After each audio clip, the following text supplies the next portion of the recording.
Okay, my dear Dharma friend, let's continue the study of the Sutra Perfect Enlightenment, page 155. So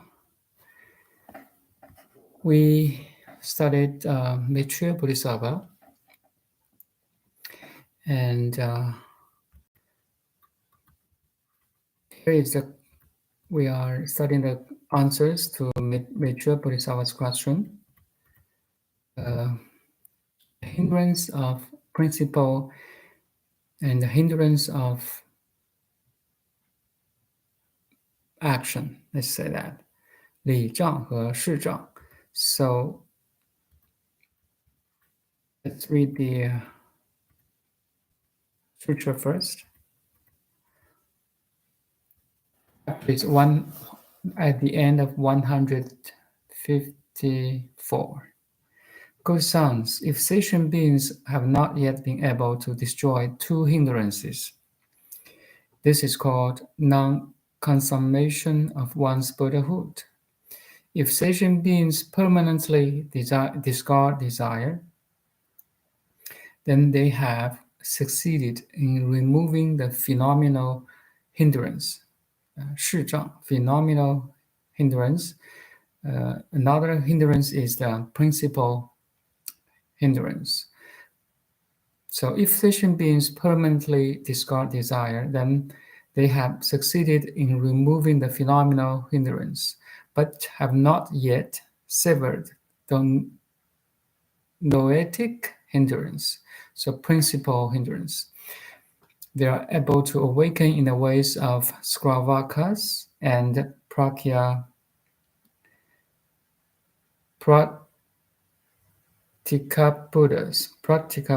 but are not able to manifest and dwell in the state of Bodhisattva. So sravakas and the pratyekabuddhas are lower level of enlightenment.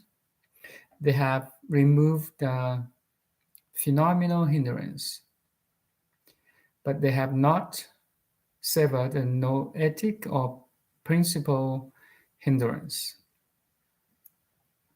So that they are not able to manifest and dwell in a state of Bodhisattva.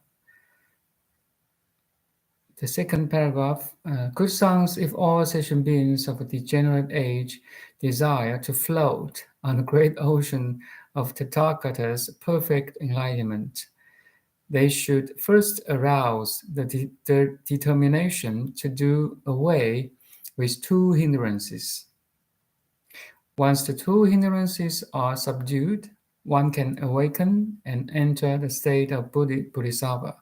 After permanently destroy the noetic and phenomenal hindrances, one is able to enter the sublime, perfect enlightenment of Tathagata and able to fully accomplish Bodhi and Great Nirvana. Good sons, all sentient beings, without exception, actualize perfect enlightenment. When you meet a genuine teacher, rely on the Dharma practice of the causal stage that he sets upon for you. When you follow this practice, both sudden and gradual will be content. If you become upon the correct path of practice of the unsurpassed Bodhi and of the Tathagatas, then there are no superior or inferior abilities of people. All accomplish Buddhahood. If while seeking a genuine teacher, sentient beings meet one with mistaken views, they will not gain the correct awakening, although this is called the heterodox nature. Heterodox nature.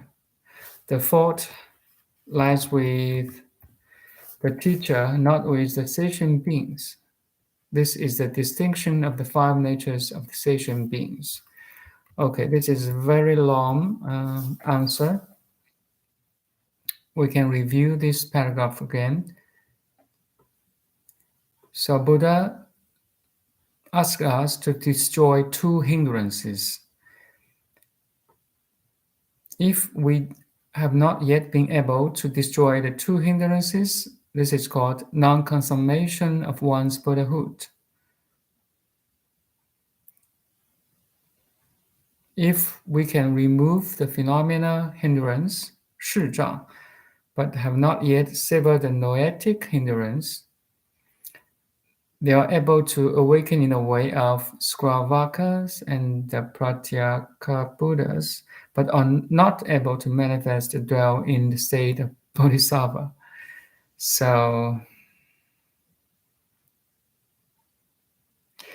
the principal hindrance, if we really remove the principal hindrance, which is more important than the removal of the phenomena hindrance. Why? It's like you have a total picture first, then or final destination to in your heart, in your view, you have a total picture or final destination. You know the final destination, so you follow any procedures to walk for that destination, for that view. It's like, so again, I live in Surrey, BC. And Vancouver is the west side of Surrey. So if I don't know Vancouver is the west of Surrey, no matter how hard I try, if I want to go Vancouver, but I don't know it's the west side, west of Surrey, it's very hard for me to get there. Make sense? So you should have a right direction, right view before any spiritual practice. That's called the principle, the removal of the principal hindrance. If you remove this principal hindrance, then you have a clear picture. Every practice, meditation, reading a sutra, or reading a master's book, you have more understanding. You won't lose yourself in the detailed practice, like meditation, like prayer, like faith, like prostrations, yoga, or any practice. We have that total picture first. We should have that total picture first before any spiritual practice. But there's another group of people that they don't have a total picture first, or they don't have a final destination first. They practice already, so they may have very good at meditation. They may have very strong faith or trust for Buddha or God. So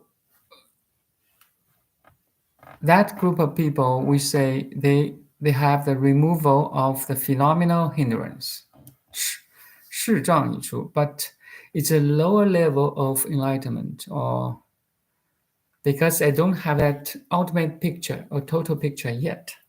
So in Buddhism, we call this two lower level of enlightenment. There's two terms for this. So one is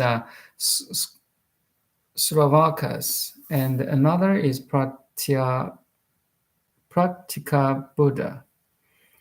But they are not able to manifest and dwell in a state of Bodhisattva. A Bodhisattva is a being that has removed two hindrances, both the phenomenal and principle, or noetic.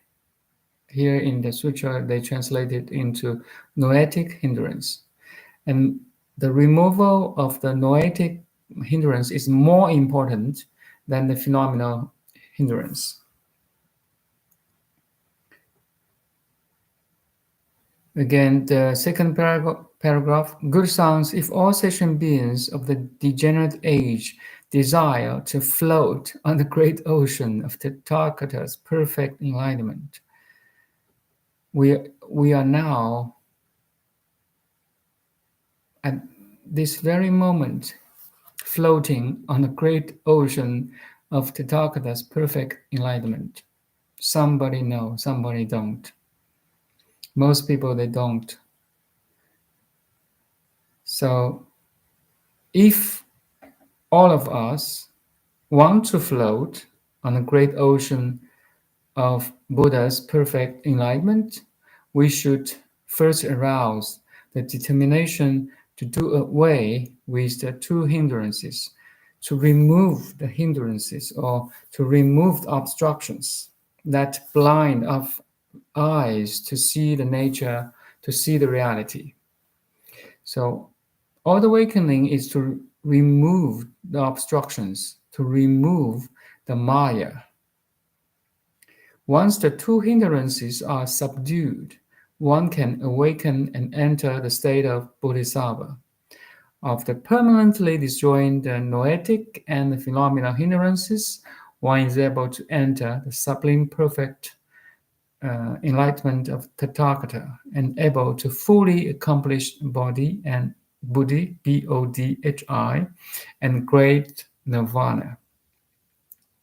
So I talked about for the people who suffer a lot and try to attain freedom, the ultimate freedom, we have the tendency, it's very natural actually, we have the tendency to seek for nirvana.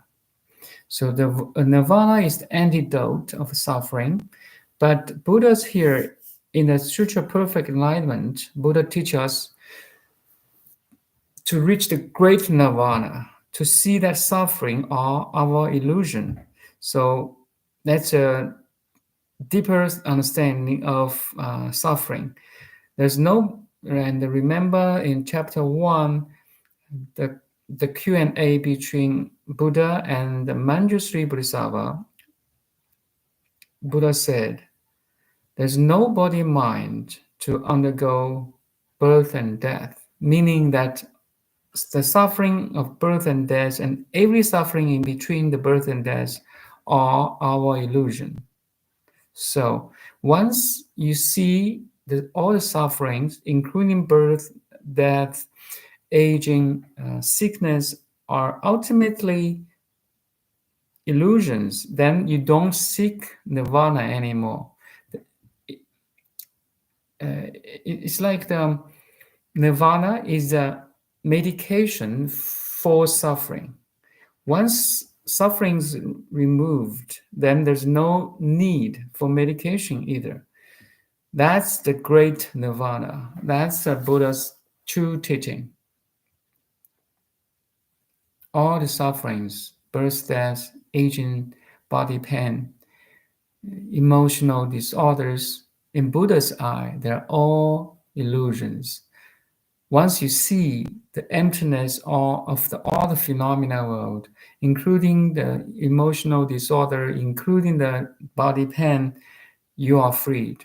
You are freed from the body and the mind. And this view is called the removal of noetic hindrance. That's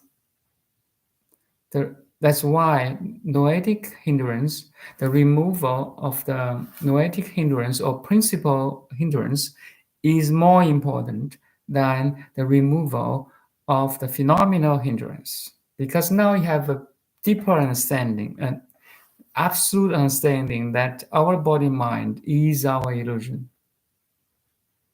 Then you don't seek for nirvana.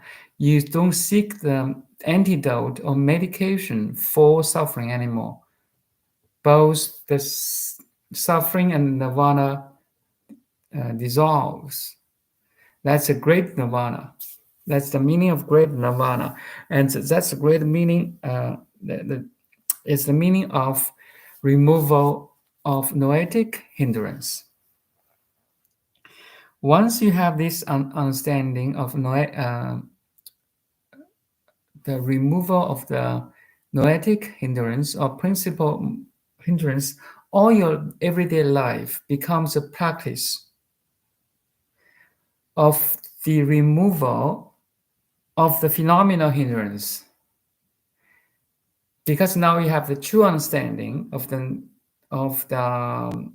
nature of the universe, of the you, of the body and the mind. So you have this understanding or knowledge or wisdom, then you apply your understanding, your true understanding or your insight, your wisdom into the everyday life. Gradually, all the phenomenal hindrances will be removed because now you have the noetic, you have a true understanding, or you have severed the noetic hindrance. I think, yes, that's makes sense very much to me.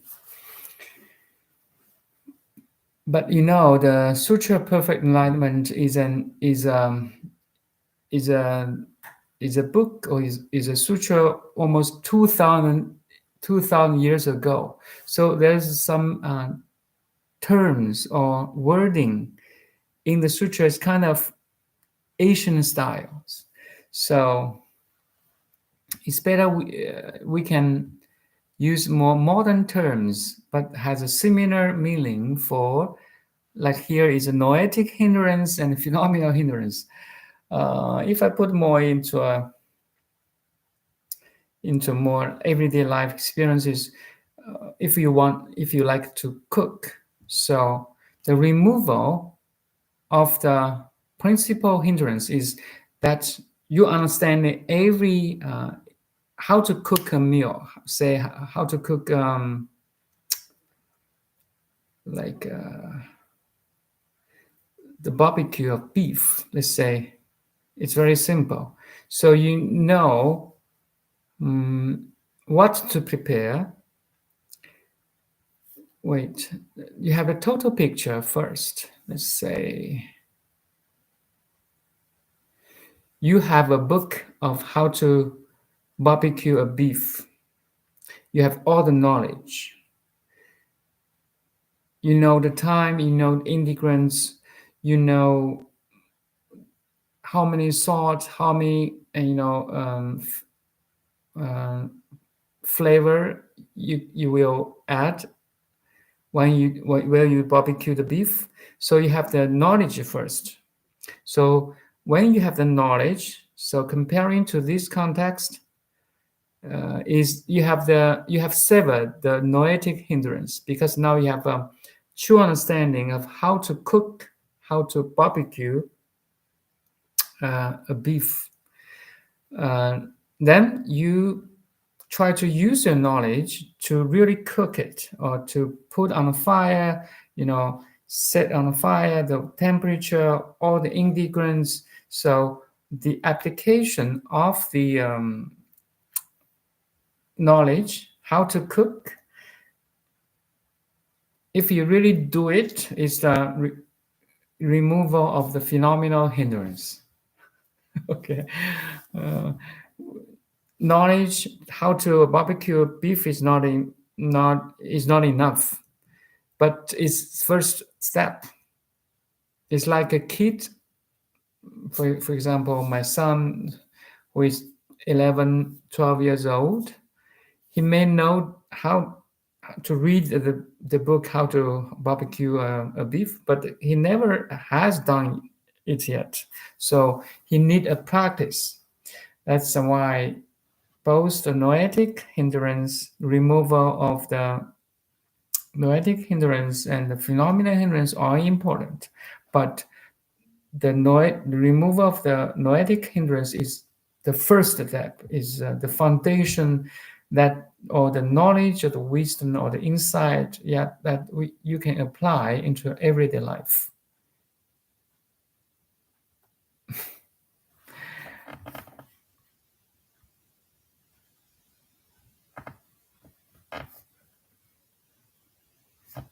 Okay, let's go on. We are page 154 now. The end. So the removal of two hindrances is really important concepts in this chapter.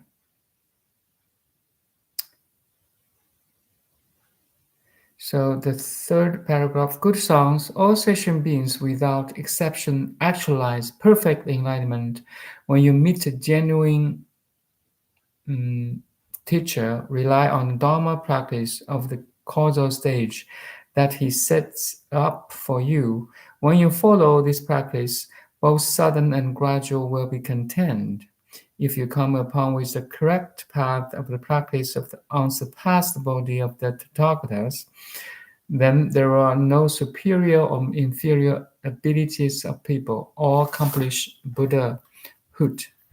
So you sing just one sec. In Chinese, we say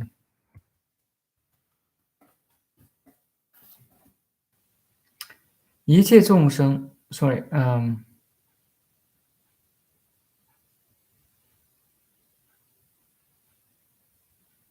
逢善知识，依彼所作因地法行，尔时修习便有顿见。若遇如来无上菩提正修路，根无大小，皆成佛果。That's why the Buddha's teaching is so authentic and fundamental. And if you are lucky to meet a genuine teacher who totally understands the Buddha's teaching, who himself or herself has severed the noetic hindrance and the phenomenal hindrance, then you're really lucky to meet him because it's very rare.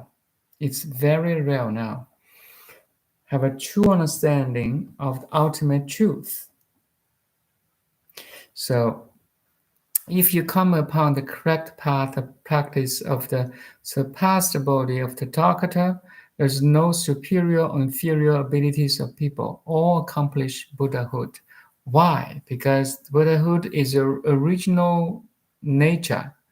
Now you have a teacher who realized the ultimate truth, who him or herself has removed the noetic hindrance and the phenomenal hindrance.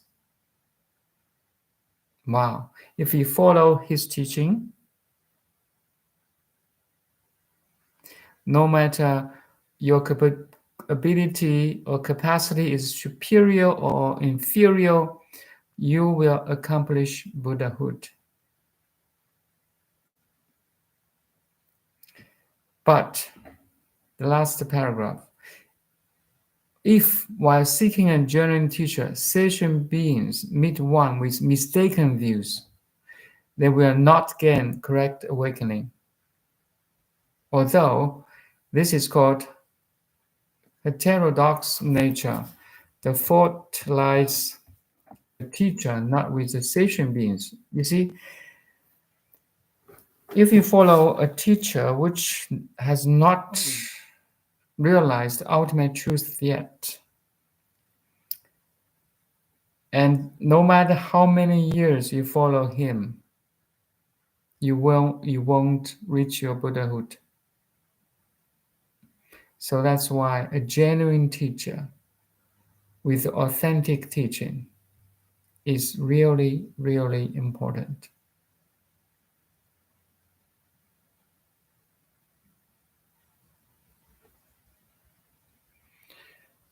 Okay, maybe let's finish here. We have spent a lot of time to talk about the this sutra at the end of page 154, actually.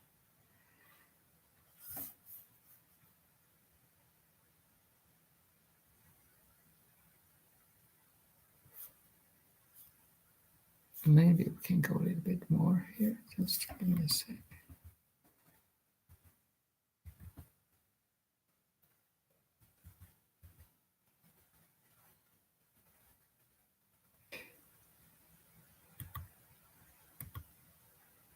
Okay, we can finish here. We have a table 2.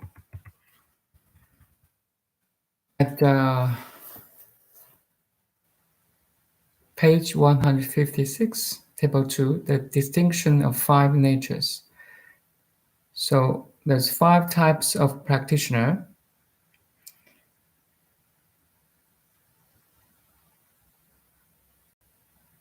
Non-consummation of Buddhahood or worldling people, let's say.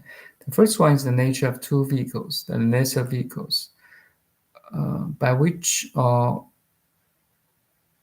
whose phenomena hindrance has been subdued.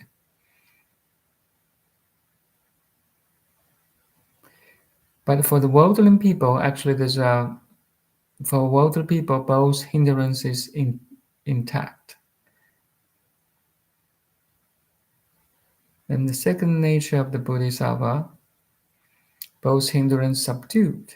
And the highest level, the nature of the Buddhahood, both hindrances extinguished. Is not only subdued, but extinguished. Then there's an intermediate nature, all attain Buddhahood.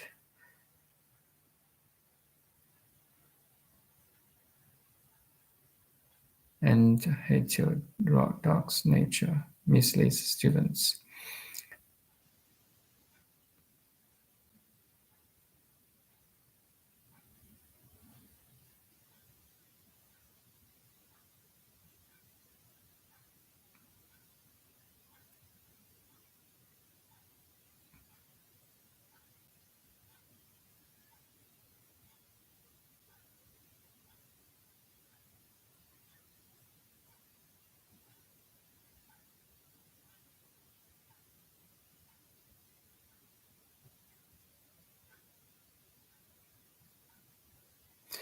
Okay, we can stop here at page 156.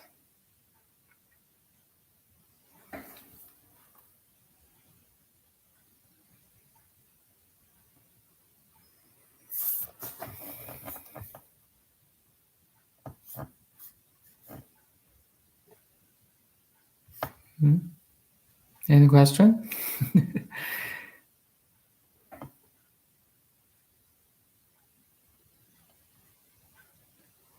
English subtitle, please. It will come later after I finish this stream. It will come later. It normally take 1 day. It is automatic translation.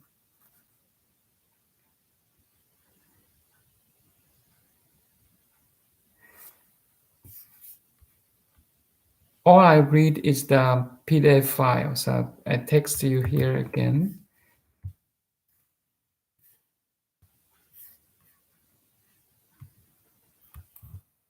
So it's a PDF file. You can read by yourself. Today we talk about the page 154 and to 154 to 156.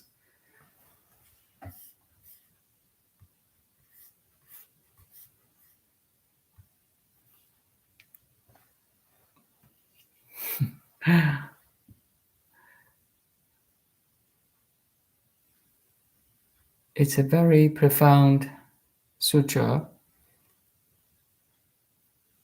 So if you're interested, definitely you will benefit a lot.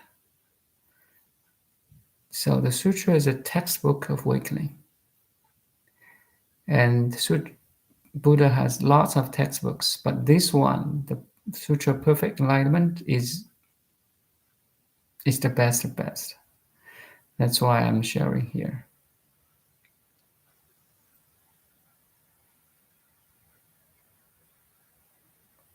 So if you don't have any question, I'm gonna end this session, and you can read by yourself or review this video later.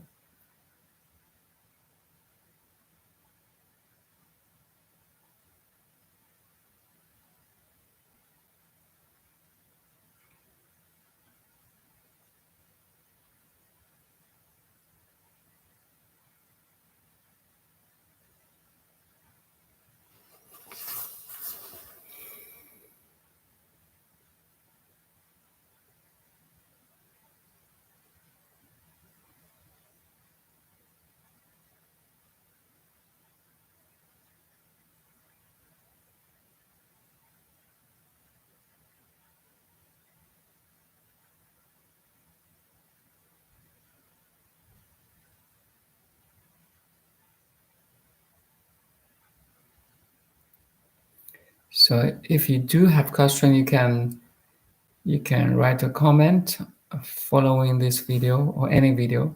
I will answer it in the next video in the future.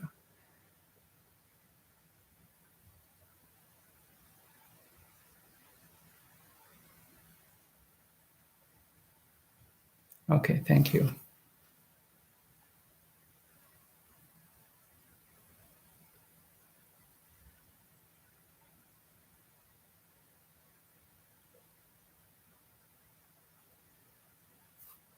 Right now.